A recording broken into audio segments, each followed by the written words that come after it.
할렐루야. 올해는 화이트 크리스마스가 될 것 같네요.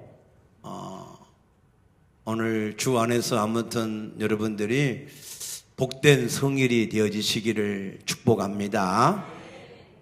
지난주에 우리의 구원은 하나님의 절대 주권에 의해서 선택된 사람들이 구원을 받는데, 하나님의 절대 주권으로 선택하는 일이 결코 공평하지 않거나 불의하지 않다라고 말씀드렸습니다. 왜냐하면 우리 모든 사람은 다 죄인이라서 그대로 놔두면 다 멸망할 수밖에 없는데, 하나님이 선하셔서 그 중에 몇몇을 우리를 택하셔서 구원하셨으니 하나님이 공평하시고 선하시다라고 말씀드렸습니다. 믿습니까? 예로 우리가 10사람이 자기 잘못으로 물에 빠져서 죽어갈 때 지나가는 어떤 사람이 그 중에 몇을 살려냈다면 그 사람이 공평하지 않거나 불의하지 않는 것과 같다라고도 말씀을 드렸습니다. 믿습니까? 그런데 문제는, 그렇다면 예수 그리스도의 대속은 선택적인 대속일까, 아니면 모든 사람을 위한 대속일까라고 하는 질문입니다.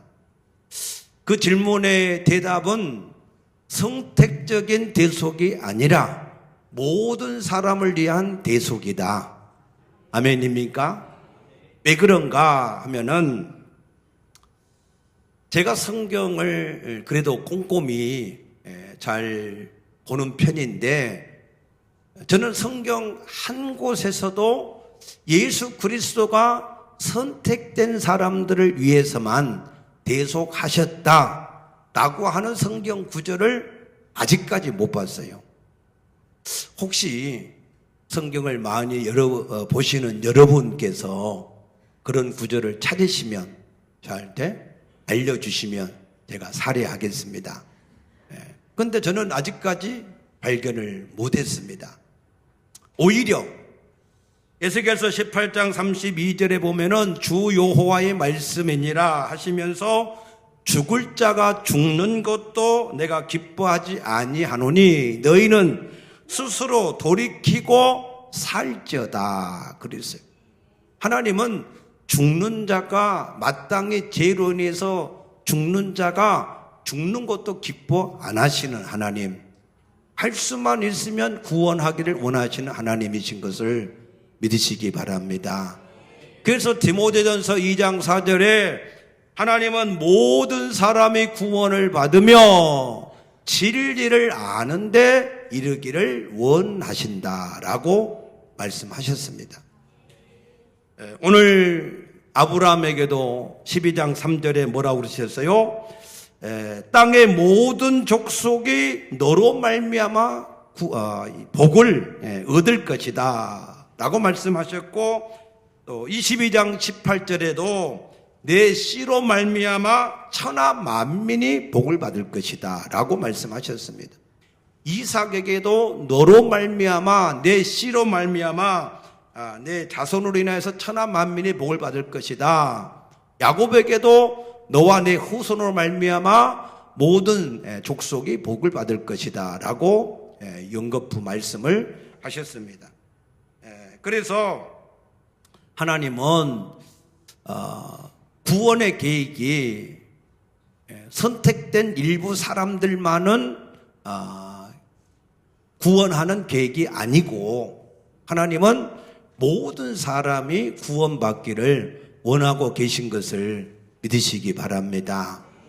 그래서 예수님도 마태복음 28장 19절에 너희는 가서 모든 민족으로 제자를 삼으라 라고 말씀을 하셨습니다. 사도 바울은 로마서 1장 14절에 내가 헬라인이나 야만인이나 지혜자나 어리석은 자 모두에게 내가 무슨 자요? 빚진 자다, 복음을 전할 자다라고 고백을 했습니다.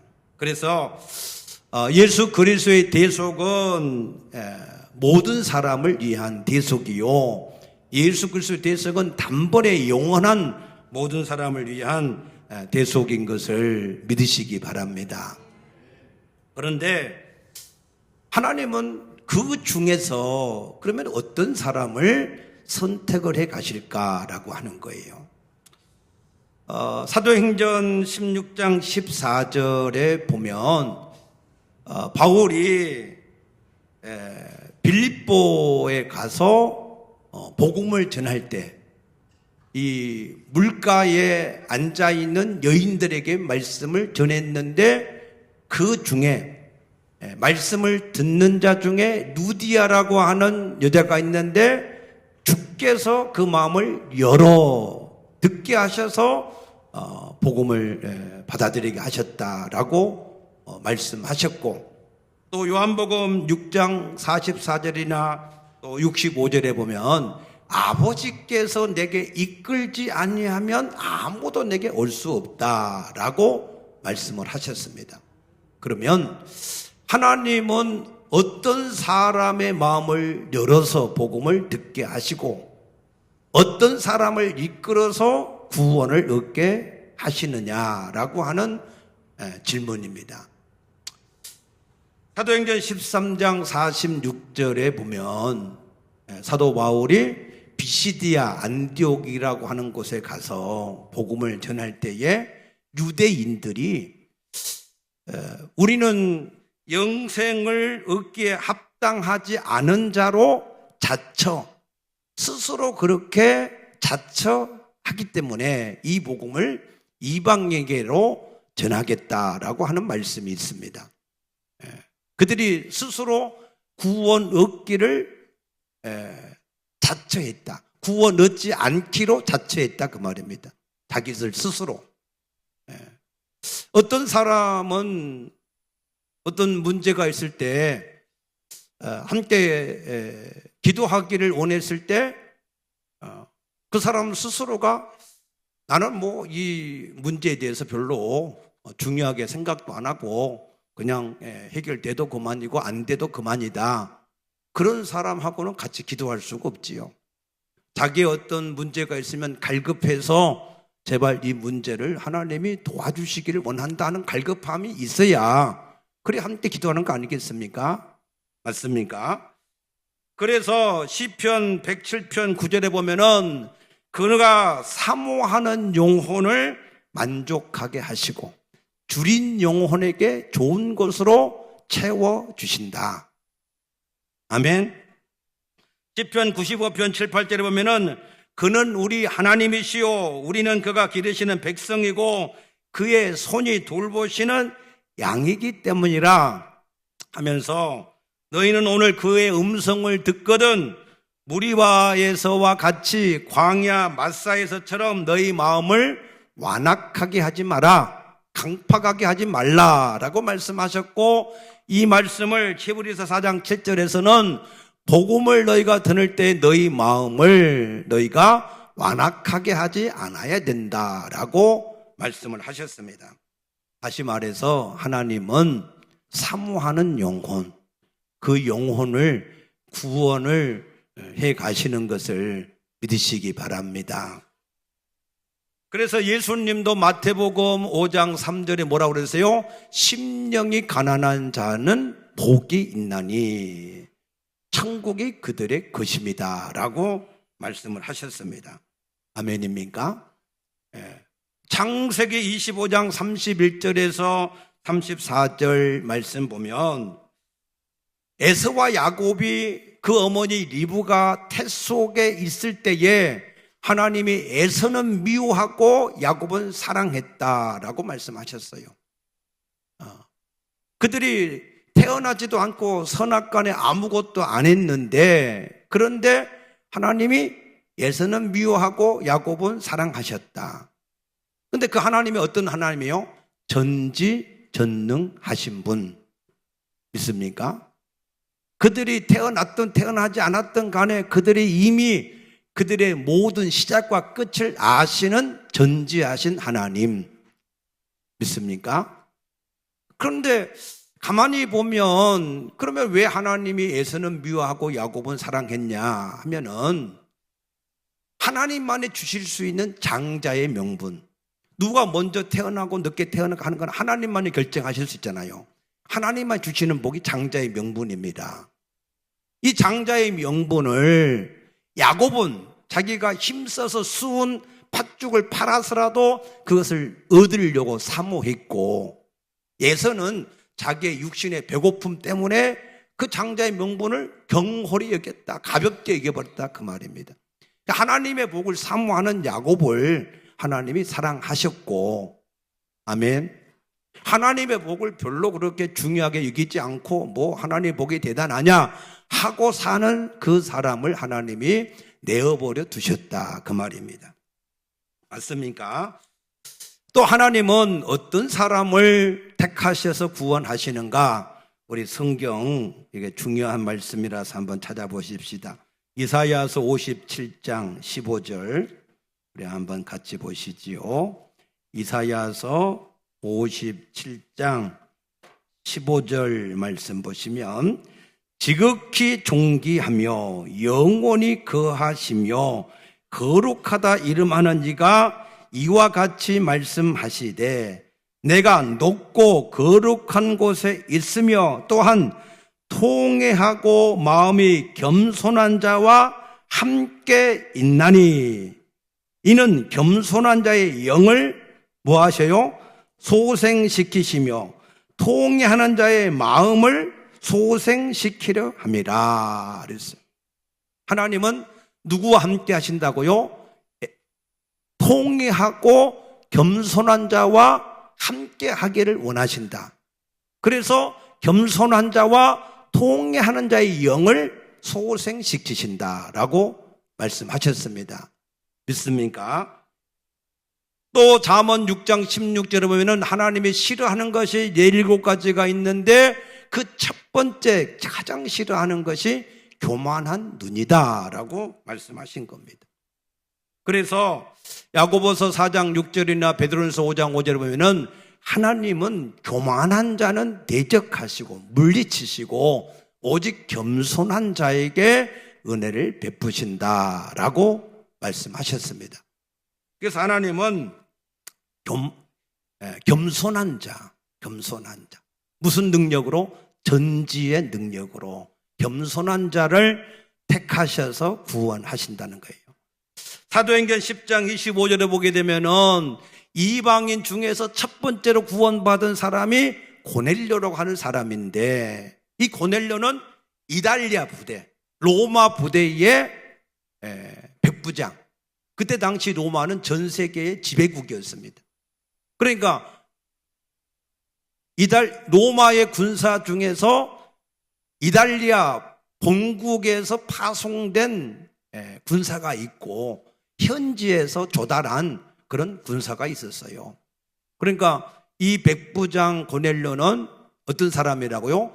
이달리아 본대에서 황제의 이 직속 부대에서 거기에서 파송이 되어서 온 사람이다, 그 말이에요. 히틀러 시대로 말하면 히틀러의 친위대와 같은 그런 사람이에요. 그러니까 권위가 현장에서 이렇게 돈 주고 시민권을 사가지고 된 그런 천부장보다 훨씬 더 권위가 더 있는 사람이죠. 그런데 그 고넬료가 어떻게 했다고 그랬어요? 베드로가 자기 집에 들어오는 것을 보고 성경에 맨발로 나왔단 말은 없지만 아마 틀림없이 맨발로 뛰어나가가지고 베드로가 선 그곳에서 베드로 발 앞에서 엎드려서 절했다 그랬어요. 왜? 그 베드로 속에 누가 있어요? 예수님이 계시니까. 엎드려 절했다 그 말은 무슨 말이에요? 당신은 나의 주인이고 나는 당신의 종입니다, 그 말이에요. 그래서 그런 겸손한 마음을 가진 고넬료를 하나님이 택하셔서 그를 부르셔서 구원을 하신 줄로 믿으시기 바랍니다. 누가복음 19장 4절에도 보게 되면은 세리 중에서도 세리장, 대장인 삭개오, 이 삭개오도 예수님을 만나기 위해서 이 돌무화과, 옛날에는 뽕나무라 그랬는데 그 돌무화과 나무 위에 올라가서 예수님을 만나기를 원했어요. 어떤 나무에 올라가는 것은요, 채통이 있는 이런 사람들은 잘 하지 않습니다. 그는 어린 아이들이 촐싹거리는 그런 모습으로 그렇게 나무에 뽀로로 올라가 가지고 이렇게 뭔가 하지, 그래도 조금 이렇게 채통이 있는 이런 사람들은 잘 하지 않는 행동이잖아요. 그런데 이 삭개오는 그 예수님을 만나고 싶은 그런 이 간절함, 겸손함 때문에 그래서 뽕나무 위에 이 돌무화과 나무에 올라가 있을 때 예수님 지나가시다가 삭개오야 내려오라. 내가 오늘 밤 내 집에 유하여야 되겠다. 그러시면서 이 사람도 아브라함의 자손이다라고 구원을 선포한 줄로 믿으시기 바랍니다. 그래서 항상 예수님도 그렇고 하나님은 겸손한 자에게 은혜를 베푸셔서 할렐루야. 그래서 하나님의 절대 주권적으로 선택을 하셔서 사모하는 영혼, 겸손한 영혼을 구원해 가시는 것을 믿으시기 바랍니다. 그런데 여러분, 이것은 구원을 이루어 가는 것에만 해당되는 게 아니에요. 우리가 은혜로 구원을 받은 우리도 마찬가지로 자기가 구원을 받아서 뭔가 된 줄로 착각을 해서 그래서 사모함을 잊어버리고 겸손함을 잊어버리면 그러면은 하나님의 은혜가 그 사람에게 끝나는 거예요. 그러면 그 심령이 예수 안에 있기는 있지만 강팍해져 가지고 은혜를 받아야 겸손하고 은혜를 받아야 그 마음이 넉넉하고 풍성할 텐데, 아멘. 그런데 언제부턴가 사모하는 마음도 없고 겸손한 마음도 없으면 마치 종교에 빠져있던 바리새인처럼 교만해서 남이나 비판이라고 판단이라고 정죄나 하는 그런 사람이 되어버리고 마는 겁니다. 그러므로 우리가 어떻게 해야 되겠어요? 우리는 주님을 다시 만날 때까지 이 땅에서 겸손해서, 우리가 다 의인이 완전히 된 건 아니잖아요. 우리는 역시 여전히 죄인이잖아요. 여전히 하나님 앞에 은혜를 받아야 될 사람들이잖아요. 맞습니까? 그러므로 하나님 앞에 끝까지 사모하는 마음과 겸손하는 마음을 잃지 않게 되어지기를 축복합니다. 그래서 이 오늘 본문에 나오는 아브라함도 마찬가지예요. 이 아브라함도 하나님이 부르셨는데 이 아브라함은 어떤 사람이었느냐? 이 사람은 나이가 75세에 자기 고향에서 안정적인 삶을 사는 사람이에요. 여러분 75년 동안 자기가 살던 곳에서 모든 인프라가 다 구축이 되어서 안정적인 삶을 살 그런 나이가 아니겠습니까? 그런데 하나님이 부르셨어요. 그 부르심에 아브라함이 순종했는데 어떻게 순종했을까요? 빌립보서 2장 3절에 보니까 겸손은 남을 나보다 낮게 여기는 것이 겸손이다. 아브라함은 자기의 75년의 노하우와 그 모든 기반보다 하나님이 더 낫다고 인정해서 하나님이 부르셨을 때 그가 그 말씀을 따라서 가나안 땅으로 갔다 하신 것을 믿으시기 바랍니다. 그래서 이 아브라함도 하나님 앞에서 이와 같이 겸손함으로 하나님께서 그를 부르셔서 구원하셨는데, 오늘 이 아브라함의 신앙을 통해서 우리의 신앙을 한번 점검을 좀 해보려고 합니다. 그래서 다시 우리가 창세기 12장을 펴보시면 첫 번째로 아브라함을 하나님이 부르셨는데 왜 부르셨을까요? 12장 2절에 보니까 내가 너로 큰 민족을 이루고 내게 복을 주어, 뭘 주신다고요? 복을 주어 내 이름을 어떻게 하세요? 창대하게 하리니 너는 복이 될지라. 할렐루야. 하나님께서 아브라함을 왜 부르셨느냐? 복을 주어서 이름을 뭐하게요? 창대하게 하시기. 창대. 그 이름이 창대함 속에는 뭐가 있을까요? 물질도 있고 권세도 있고 명예도 있고 다 있는 거예요. 여러분의 이름이 창대하게 되기를 축복합니다. 이 시대에도 창대하고 두고두고 창대해지는 이름, 그 안에 여러분의 모든 복이 다 있는 거예요. 그래서 하나님이 이 아브라함을 부르셨는데 이와 같이 복을 주시기 위해서 부르셨는데 어떤 복을 어떻게 주셨는가 하면 히브리서 6장 13, 14절에 보면은 하나님이 아브라함에게 복을 주시려고 맹세를 해야 되는데 자기보다 더 신뢰할 만한 사람이 없어서 하나님이 스스로 맹세해서 복을 주셨을 때 내가 너를 반드시 복되고 복되게 하며 번성하게 하고 번성하게 하리라 하셨더니 아브라함이 어떻게 해요? 오래 참아서 다 받았다. 아멘. 하나님이 여러분을 복 주시려고 부르신 걸 믿으십니까? 아직 복을 못 받으셨습니까? 받으셨습니까? 예. 아직 못 받으신 분은 조금 더 기다려 보세요. 오래 참아서 하나님의 복은요 전인격적인 복이에요. 일부가 아니에요. 하나님은 우리 영혼도 잘 되게 하고 범사도 잘 되게 하고 강건하게 하는 복을 주시기를 원하시는 것을 믿으시기 바랍니다. 그런데 이 아브라함이 받은 복이 무슨 복이냐? 결론이 창세기 24장 1절에 보니까 아브라함이 나이 많아 늙고 무슨 복이에요? 장수의 복. 그 다음에 무슨 복이에요? 범사의 복을 주셨더라 그랬어요. 범사. 장수하시기를 축복합니다. 근데 장수만 하면요 복이 아니에요. 내가 장수한데 몸이 자꾸 아파. 그거 어떻게 복이겠어요? 장수한데 물질이 없어 궁핍해. 그게 어떻게 복이겠어요? 그런데 장수하면서 범사의 복, 건강의 복도 있고 물질의 복도 있고 자녀의 복도 있고, 할렐루야. 그 복을 하나님이 아브라함을 부르셔서 주셨다고 하는 것은 오늘 나를 부르셔서 주시기를 원하신다 하신 것을 믿으시기 바랍니다. 그래서 사도 바울은 에베소서 1장 3절에 보면 찬송하리로다.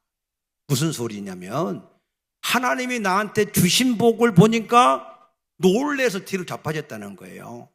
그 정도로 복이 어마한 복이다. 아니 도대체 무슨 복이기에 그런 거냐? 예수 그리스도의 아버지께서 예수 그리스도 안에서 우리를 택하셔서 하나님의 자녀들이 되게 하셨다. 아멘. 최고의 복이 무슨 복이요? 하나님의 자녀가 되는 복. 아이 목사님 그래도 뭐 수백억은 뭐 주셔야 그래도 복이라고 할 텐데요. 여러분 수백억 먹고 떨어지실래요? 아니면 공장 하나 받고 그냥 뭐 떨어지실래요?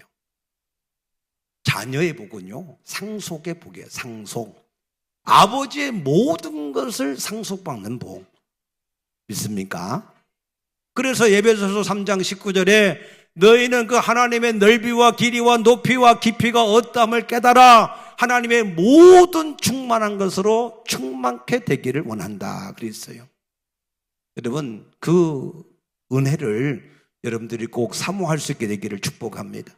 하나님의 모든 것을 다 주신다는 거예요. 어떻게 주십니까? 요한복음 16장 24절에 보니까 지금까지는, 지금이 언제냐? 성령 받기 전까지는 너희가 내 이름으로 아무것도 구하지 않았기 때문에 받을 수 없었다. 그러나 지금부터는 내가 내 이름으로 구하면 무엇이든지 얻으리니 너희 기쁨이 충만하리라 그러셨어요. 하나님 앞에 구원을 받기는 받았는데 뭐 해야 돼요? 구해야 되는 거예요. 구해야. 구하라 그리하면 주실 것이고, 찾으라 그리하면 찾아낼 것이고, 두드리라 그리하면 얻으리 열려질 것이다. 구원을 받았다고 그게 전부가 아니에요. 구원받은 사람은 우리에게 주신 예수 그리스도의 이름으로 모든 것을 구하고 찾고 두드릴 때 그 모든 것이 여러분에게 이루어진 것을 믿으시기 바랍니다. 어제 제자반 할 때 어떤 분이 그러더라고. 나는 예수 믿고 주 안에서 사는데 어려서 내가 품었던 그 모든 일들이 하나도 이루어진 것이 없이, 이루어지지 않은 것이 없이 다 이루어졌다. 왜 남의 잘 이루어지는 게 별로 기분 안 좋으세요? 남이 잘 된 건 아멘 할 때 나도 잘 되는 거예요. 아멘입니까? 심지어는 중학교 때 나는 쌍둥이 갖고 싶다 했는데 실제 쌍둥이를 낳았대. 할렐루야. 그래서 야고보 4장 2절에 뭐라고 했어요? 너희가 얻지 못하면 구하지 않기 때문이다 그러셨어요. 여러분들 열심히 구원받았으면 하나님 앞에 구하게 될 수 있게 되기를 축복합니다. 두 번째, 이 아브라함에게 주신 복이 뭐냐?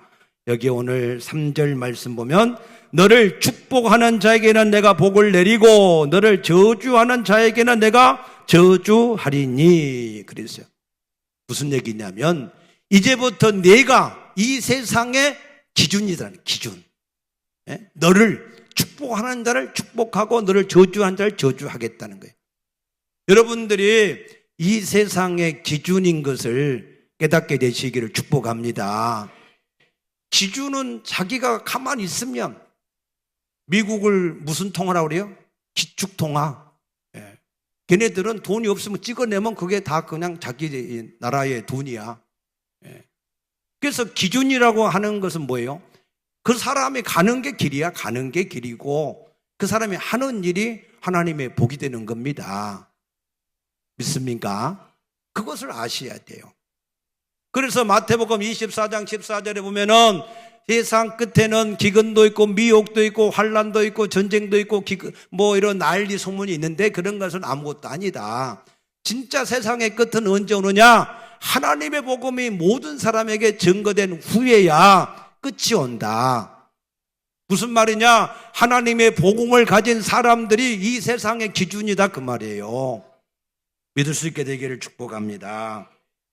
그래서 요한복음 3장 18절에 보면은 예수를 믿는 자는 심판에 이르지 않는 것이고 믿지 않는 자는 이미 심판을 받은 것이다 그랬어요.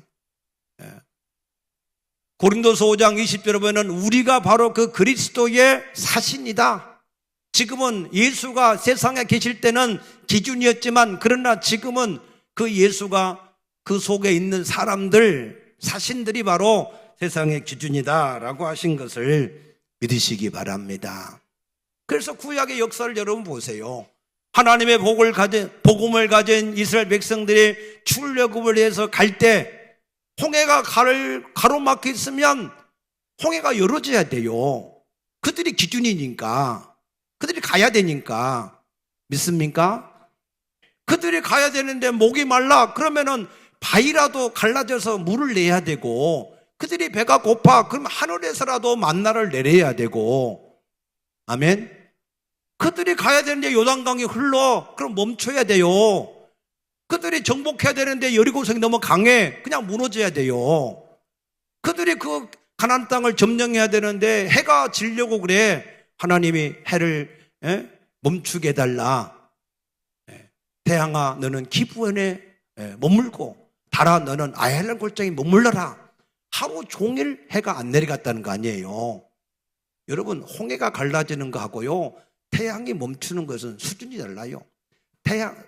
홍해는 지구 안에서 있는 일이지만 태양은 우주야 우주. 태양계. 하나님은 우리를 이 지구뿐만 아니라 우주의 중심 기준이 되게 하셨다. 거기에 대한 확신을 좀 가질 수 있게 되기를 축복합니다. 여러분의 길이라니까. 여러분의 기준이라니까. 자꾸 왜 세상에 휘둘리세요? 여러분이 기준인데. 아멘입니까? 그래서 사도 바울도 그가 가는 곳에 죽은 자도 살아나고 날 때부터 한 번도 걸어보지 못한 사람이 걷기도 하고 유라굴라 풍랑이 그를 막아도 그가 살아나고 독사에 물려도 살아나고 왜? 그가 기준이니까. 그가 가이사 앞에 서야 되니까 믿으시길 축복합니다. 에이 목사님 그거는 뭐 구약 시대나 뭐 사도 시대나 있었던 일이지 지금 그런 일이 있을까요?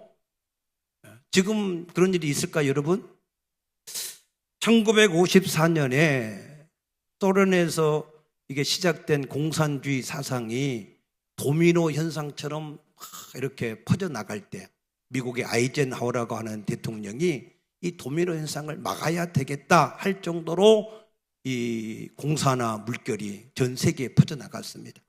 그래서 우리나라도 베트남까지 가서 우리가 자유를 위해서 싸웠지 않습니까?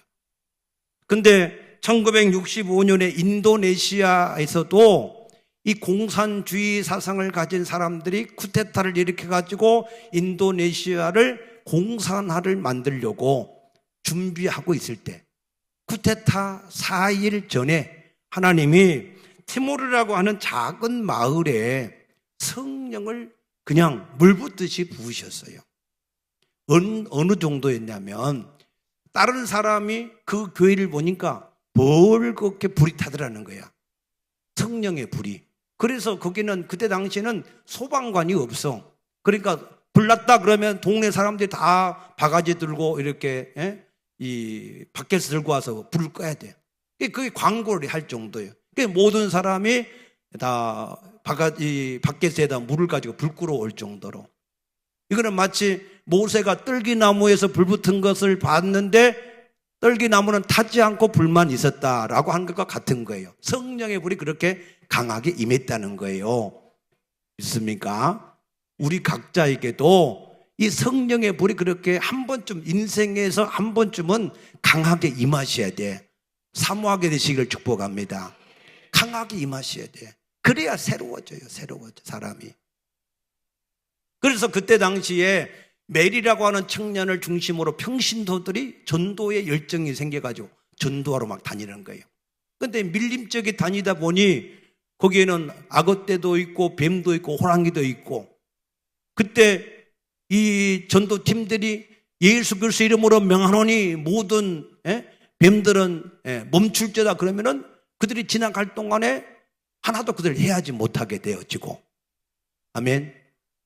어떤 마을에는 독을 제조하는, 우상을 섬기고 마술이 심한데 독을 제조하는 마을이 있었어요. 그 마을에 전도하러 가니까 그 사람들이 자기들의 신을 이제 무시하고 복음을 전한다 싶어서 음식을 차려주고 거기다가 가장 독한 독을 였대요. 근데 그 소문이 이미 나 있어서, 그래도 무슨 독을 마실 때로 해를 받지 않게 하신다 하는 말씀을 의지해서 먹었는데 아무 이상이 없는 거예요. 사람들이 마치 바울이 이 독사에 물려가지고 죽을 줄 알고 기다렸던 것처럼 기다렸는데 아무 문제가 없으니까 이상하게 얘기하니까 왜 그러냐? 우리가 그런 가장 이 강한 독을 였는데 괜찮냐고. 괜찮다고. 아멘. 어떤 마을에 또 전도하러 갔는데 거기에 자기들의 신을 믿는 제사장이 거만하게 예수의 신이 강한지 우리의 신이 강한지 한번 대결해 보자. 그러면 마을 사람 다 불러와라. 한 1000여 명이 모였어요. 1000여 명이 모였는데 그들이 전도팀들이 기도한 거예요. 하나님이 센지 이들의 신이 센지 내기하자고 합니다. 하나님이 주 예수 이름으로 내 이름으로 귀신을 쫓아낸다 말씀하셨으니 이 시간에 예수 이름으로 이 지역을 덮고 있는 모든 악한 영, 모든 귀신들이 결박당하고 떠나가게 하여 주시옵소서 하고 예수 이름으로 대적을 하고 기도하고 났을 때 갑자기 제사장, 그 신을 믿는 제사장이 벌벌벌 떠면서 울더라는 거예요. 아니 왜 그러냐고 그랬더니 당신들이 예수 이름으로 이 지역의 모든 귀신을 명할 때 이 지역에 있는 모든 큰 귀신과 작은 귀신이 다 두려워서 예수가 우리가 이곳에 머물기를 원하지 않는다. 그래서 우리는 도망가자 하고 다 도망갔다는 거예요. 아멘입니까? 왜 이런 일이 벌어지느냐? 히브리서 13장 8절에 예수 그리스도는 어제나 오늘이나 영원토록 동일하시다. 사도시대에 있었던 그 예수의 영이 지금 우리 가운데 계신 것을 믿으시기 바랍니다. 여러분들이 그 말씀을 믿는 순수한 믿음대로 그냥 순종하시면 여러분의 말씀이 여러분 속에 똑같은 기적을 일으키게 될 줄로 믿으시기 바랍니다. 그런데 우리가 생각으로 다 잘라버려. 하나님도 제한해버리고 그냥 하나님의 능력도 제한해버리고 자기 이성에 합당하게 그냥 이 합리적인 사고로 다 잘라버리니까 하나님이 역사할 틈이 없는 거예요. 그래서 여러분들이 하나님을 그대로 인정하고 그대로 말씀을 신뢰하고 의지하면 하나님이 지금도 말씀대로 이루실 줄로 믿으시기 바랍니다. 세 번째로 이 아브라함은 그 땅에 기근이 있으므로 애굽으로 내려가려고 내려갔다 그랬어요. 말씀을 쫓아갔는데 그 땅에 뭐가 있어요? 복이 있는 게 아니라 기근이 있는 거예요. 기근. 왜 하나님께서 복 주신다고 가라고 그래서 갔는데 기근이 있을까요?